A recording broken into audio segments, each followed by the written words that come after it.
Hello friends, welcome to Divya Ayurvedic centre BMS. Friends, आज हम पढ़ने जा रहे हैं संस्कृत का वैद्यकीय सुभाष साहित्यम का अध्याय नंबर 7, जिसका नाम है प्राणायाम विज्ञानियम। ठीक है, इससे पहले हमने 6 अध्याय को कंप्लीट पढ़ लिया है। अगर आपने उन लेक्चर्स को नहीं पढ़ा है तो पहले आप उन्हें पढ़ लें। और फ्रेंड्स, अगर हमारे लेक्चर्स आपको पसंद आते हैं तो लाइक करें और कमेंट करके बताएं अगर कोई प्रॉब्लम है तो, और हमारे चैनल को ज़्यादा से ज़्यादा शेयर और सब्सक्राइब करें। ठीक है, तो फ्रेंड्स, आज हम इस लेक्चर में पढ़ेंगे क्या, प्राणायाम विज्ञानियम को। सबसे पहले हम पार्ट 1 बना रहे हैं जिसमें हम आधे चैप्टर को पढ़ेंगे। इसके बाद पार्ट 2 बनाएंगे जिसके अंदर हम इस अध्याय को कंप्लीट कर लेंगे। ठीक है, तो जैसा कि मैंने बताया हुआ है कि इस संस्कृत के जितने भी अध्याय हैं उनसे क्वेश्चंस इस प्रकार आते हैं कि वहाँ पर एक श्लोक दिया जाता है हमारे एग्ज़ाम में, और उसके बाद उस श्लोक के संदर्भ और व्याख्या करने को बोला जाता है। ठीक है, तो संदर्भ हम किस तरीके से करते थे कि हम हर श्लोक में से कोई ना कोई वर्ड याद कर लेते हैं, जिससे हम उन वर्ड को अगर हम एग्ज़ाम में श्लोक में देखते हैं तो हमें अंदाज़ा लग जाता है कि ये किस अध्याय से आया होगा। फिर हम उसकी संदर्भ लिखते हैं कि प्रस्तुत पद्यखंड हमारी पाठ्य पुस्तक वैद्यकीय सुभाष साहित्यम के अध्याय 7 से लिया गया है। और उसके बाद हम उसके मतलब अच्छे से बना देते हैं कि उस अध्याय में किन किन चीज़ों के बारे में बताया गया है, और उसके बाद हम उस श्लोक की व्याख्या करते हैं। व्याख्या के अंदर मैंने बता रखा है कि आपको कोई कहानी नहीं लिखनी है, जितना आपका श्लोक में बताया गया है सिर्फ उतनी ही बातें आपको वहाँ पर लिखनी है। ठीक है, तो इस तरीके से हमने संदर्भ कैसे लिखना है, व्याख्या कैसे करनी है, ये सारी चीज़ें बता दी है। अब हम इस लेक्चर को स्टार्ट करते हैं अपने।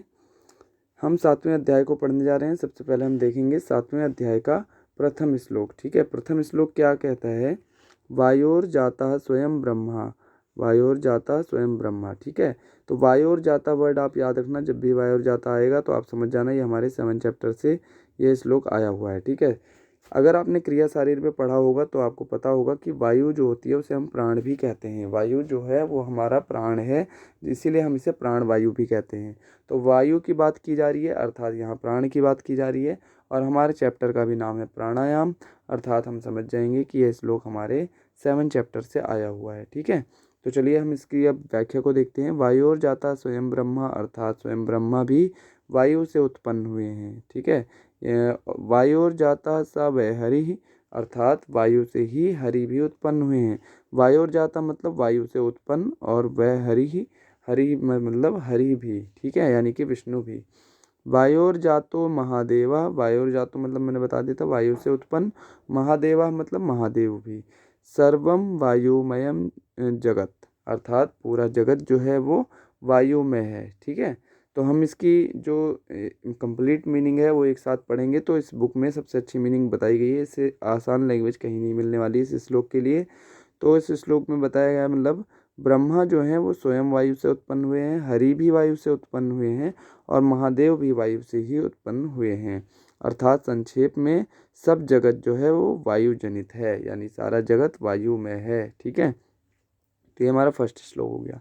इसके बाद हम सेकंड श्लोक को देखेंगे। देखो, श्लोक इसमें याद नहीं करना होता है, सीधे से सिंपल तरीके से आप पढ़ोगे तो आसानी से आप इसके श्लोक को एग्ज़ाम में करके आ जाओगे। क्या कि आपको हर श्लोक में से 2-3 वर्ड्स चुनने हैं और उनको याद रखना है, और अगर वो वर्ड वहाँ मिलते हैं एग्ज़ाम में के श्लोक में तो आपको ये अंदाज़ा मानना है इस श्लोक में से किस चैप्टर में से आया होगा। और आपको दूसरा चीज़ याद रखना है कि हर चैप्टर किस चीज़ के ऊपर सबसे ज़्यादा डिपेंड है, यानी कि उस अध्याय में मेनली किन चीज़ों के बारे में बताया गया है। ठीक है, अब जैसे इसके अंदर प्राण के बारे में बताया गया है, वायु को हम प्राण कहते हैं, यानी प्राण और वायु की अगर बात करी जाए तो आपको हर श्लोक समझ लेना है कि 7 चैप्टर से आया हुआ है। ठीक है, तो इसी प्रकार से हमने फर्स्ट श्लोक कर लिया। सेकंड श्लोक को हम देखते हैं।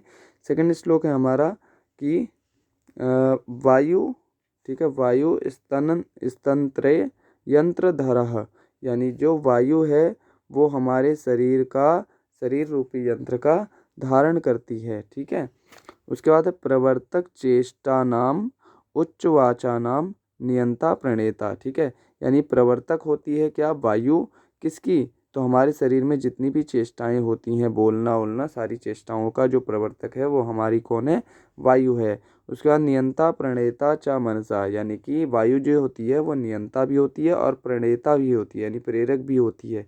किसकी, मनचा मनसा, यानी हमारे मन की। सर्वे इंद्रियाणाम उद्योजकः अर्थात सभी इंद्रियों का भी, और सर्वे इंद्रियार्था अर्थात इंद्रियों के सभी अर्थों का भी क्या होती है, नियंता भी होती है और प्रणेता यानी कि प्रेरक भी होती है। ठीक है, इसके बाद हम देखेंगे हमारा नेक्स्ट श्लोक, श्लोक नंबर 3। श्लोक नंबर 3 में क्या बताया गया है ये देखेंगे। वायुर वायु वायुर आयुर्बलम अर्थात जो वायु है वो हमारी आयु यानी कि जीवन भी है और बल भी है। वायुर आयुर्धाता शरीरिणाम अर्थात जो वायु है वो हमारा जल भी है और हमारे शरीर को धारण करने वाला भी है। ठीक है, वायु विश्वमिदम सर्वम अर्थात जो वायु है वो विश्वमिदम अर्थात पूरे सारा विश्व ही वायु है। ठीक है, और सर्वम वायुर प्रभु वायुश्च कीर्तिता अर्थात वायु जो है वो सबका प्रभु यानी भगवान भी है। ठीक है, तो इसकी जो मीनिंग है हिंदी में वो भी हम इसी बुक से करेंगे कि वायु जो है वो जीवन है, वायु जल है, वायु शरीर धारक है। ठीक है, वायु ही पूरा विश्व है और वायु ही सबका प्रभु है। ठीक है, तो टोटल इस श्लोक में ये बताया गया है। इसके बाद हम श्लोक नंबर 4 देखेंगे। तो जो हमारा श्लोक नंबर 4 है उसके अंदर क्या बताया है, तो वायु देवो महाभूतम अर्थात जो वायु है वो से महाभूत कहा गया है। वदंतु मतलब कहें, निखला मतलब भले ही, जना मतलब लोग, यानी कि लोग भले ही वायु को महाभूत कहें। ठीक है, आयुर्वैस यानी कि आयु मतलब हो गया प्राण, भूतानामिति अर्थात सभी भूतों का, मन्यामहे वयम अर्थात मन्यामहे मतलब हम समझते हैं, वयम मतलब हम। ठीक है, मन्यामहे मतलब समझते हैं, वयम मतलब हम, यानी कि लोग भले ही वायु को महाभूत कहें लेकिन हम वायु को प्राण समझते हैं। किसके, सभी भूतों के। ठीक है, यानी सभी भूतों के, भूतों का मतलब है यहाँ पे प्राणी। ठीक है, भूतों का मतलब क्या है यहाँ, प्राणी, यानी सभी प्राणियों का जो प्राण है वो क्या है, वायु है। ठीक है, तो यहाँ पर टोटल मीनिंग क्या हो गई, वायु को लोग पंच महाभूतों में से एक यानी कि महाभूत भले ही कहें, जैसे वायु महाभूत होता है तो लोग भले ही से महाभूत कहें लेकिन हम तो इसको सभी भूतों यानी प्राणियों के प्राण ही समझते हैं। ये हो गई टोटल मीनिंग। ठीक है, इसके बाद हम 5th श्लोक को देखेंगे। 5th श्लोक क्या है, तो 5th श्लोक है यावद वायु स्थितो देहे अर्थात जब तक वायु स्थितो मतलब स्थित रहता है, देहे मतलब हमारे शरीर में, तावत जीवन मुच्यते अर्थात तब तक हम उसे जीवन कहते हैं। मरणम तस्य निष्क्रांति स्थितो अर्थात जब हमारे शरीर में से निष्कासित हो जाती है क्या, वायु, यानी कि वायु जो हमारे शरीर से निष्कासित हो जाती है तो उसे हम क्या बोलते हैं, मरणम अर्थात मरण यानी कि मृत्यु बोलते हैं। ठीक है, निरोधयेत मतलब होता है नियंत्रण करना। ठीक है, अर्थात इसीलिए हमें वायु के नियंत्रण करने का अभ्यास करना चाहिए। ठीक है, और वायु का नियंत्रण करने का अभ्यास को हम क्या बोलते हैं, प्राणायाम बोलते हैं। ठीक है, इसके बाद हमारा 5th श्लोक हो चुका है। अब हम देखेंगे अगला श्लोक यानी कि हमारा 6th श्लोक। ठीक है, तो हम फटाफट अपना 6th श्लोक को भी देख लेते हैं। हमारा 6th श्लोक क्या है, शरीरम ही बिना वायु अर्थात बिना वायु के शरीर, समताम मतलब समान होता है, याति दारू भी मतलब होता है लकड़ी अर्थात बिना वायु के जो हमारा शरीर है वो लकड़ी के समान होता है। वायु मतलब वायु, प्राणः मतलब प्राण, सुखम वायुर आयु सर्वमिदम जगत अर्थात शरीर का जो प्राण है वो क्या है, वायु है। ठीक है, शरीर का जो प्राण है वो वायु है। ठीक है, सर्वमिदम जगत अर्थात कि वायु ही सब कुछ है। संक्षेप में कहें तो वायु ही सब कुछ है, ऐसा रामायण में कहा गया है। ठीक है, तो इसमें आप याद रखना फिर से वायु की बात हो रही है अर्थात प्राण की बात हो रही है, तो आप इससे अंदाज़ा लगा लेना कि हमारे किस चैप्टर से श्लोक आया हुआ है और किस तरीके से हमें इसकी संदर्भ लिखना है और किस तरीके से हमें इसका व्याख्या करनी है। ठीक है, ठीक है, तो हमारा अब हम करने जा रहे हैं कौन सा श्लोक, श्लोक नंबर 7।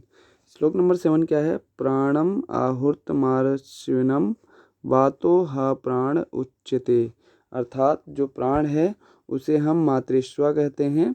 वातो हा प्राण उच्यते यानी कि वात यानी कि वायु को ही हम प्राण भी कहते हैं। ठीक है, उच्यते मतलब कहते हैं, प्राण और किसको, वातो मतलब वायु को, ठीक है। प्राणे हा भूतम भव्य चा प्राणे सर्वम प्रतिष्ठितम, अर्थात जो भूत भविष्य वर्तमान है वो सब किसमें अधिष्ठित यानी कि प्रतिष्ठितम अधिष्ठित होते हैं, मतलब किसमें, वायु में, ठीक है। तो यानी कि भूत भविष्य और वर्तमान सब प्राण में ही अधिष्ठित होते हैं, यानी कि प्राण मतलब वायु कह लो चाहे प्राण कह लो, ठीक है। ये हमारा 7 का श्लोक हो गया। इसके बाद हम देखेंगे 8 श्लोक। यावद अस्मिन शरीरे प्राणो वसति तावदायुः, ठीक है, या फिर तावदायुः, अर्थात जब तक शरीर में प्राण होता है, यावत मतलब जब तक, अस्मिन मतलब रहता है, शरीरे मतलब शरीर में, प्राणो मतलब प्राण, वसति मतलब रहता है, ठीक है। तावत दायु यानी कि तभी तक हम उसे आयु कहते हैं, यानी कि जीवन कहते हैं। तो जब तक शरीर में प्राण होता है तब तक जीवन होता है। वैसे ये श्लोक आना भी बहुत मुश्किल है और ये वाला श्लोक भी मुश्किल ही है। इससे पहले वाला जो श्लोक था आयु के बारे में, यानी कि वायु के बारे में, प्राण के बारे में, वो इम्पोर्टेंट था, ठीक है। उसके बाद हमारा श्लोक नंबर आ जाता है 9। 9 भी मुश्किल ही आते हैं लेकिन हम इसको देख लेते हैं।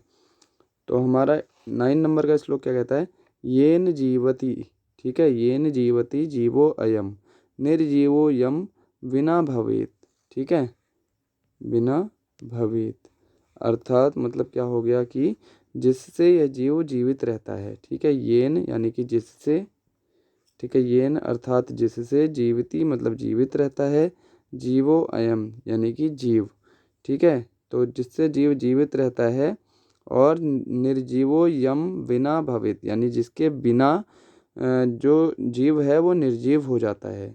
सा प्राण इति विख्यातो वायु क्षेत्र चरह परह, ठीक है, अर्थात वही शरीर में विचरण करने वाला वायु, ठीक है, प्राणवायु कहलाता है और यही वायु सर्वश्रेष्ठ है, ठीक है।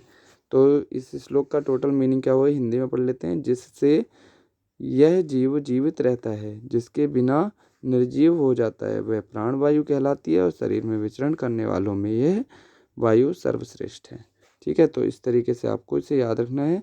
और यहाँ पर जीवती यानी कि जीव की बात करी जा रही है, यानी कि जीवन, सॉरी, जीवो अयम यानी कि जीवों में जीवित रहने के लिए निर्जीवो बिना भवेत, इसमें आप ये याद कर सकते हैं वायु जो है यहाँ पर भी प्राण की बात करी जा रही है। और वैसे ये भी याद कर सकते हैं कि येन जीवति जीवो अयम निर्जीवो, अर्थात जीवित रहता है जब तक शरीर में वायु रहती है और निर्जीव हो जाता है जब शरीर से वायु निकल जाती है, अर्थात यहाँ पर भी वायु की बात कही जा रही है, यानी प्राण की बात की जा रही है। तो ये श्लोक कहाँ से आया है, 7 नंबर चैप्टर से, ठीक है। उसके बाद हम श्लोक नंबर 10, ये इम्पोर्टेंट नहीं है, इसे हम छोड़ देते हैं, वैसे पढ़ लेना ऊपर ऊपर से हिंदी हिंदी में, ठीक है। इसके बाद हमारा 11 नंबर का श्लोक है। 11 नंबर श्लोक को हम कर लेते हैं, ठीक है, ठीक है। तो 11 नंबर श्लोक में क्या बताया गया है, प्राणाद्वेव खल्विमानि भूतानि जायन्ते प्राणेन जातानि जीवन्ति प्राणम प्रत्यत्यभि प्रत्यंत भीषम विसंति, ठीक है।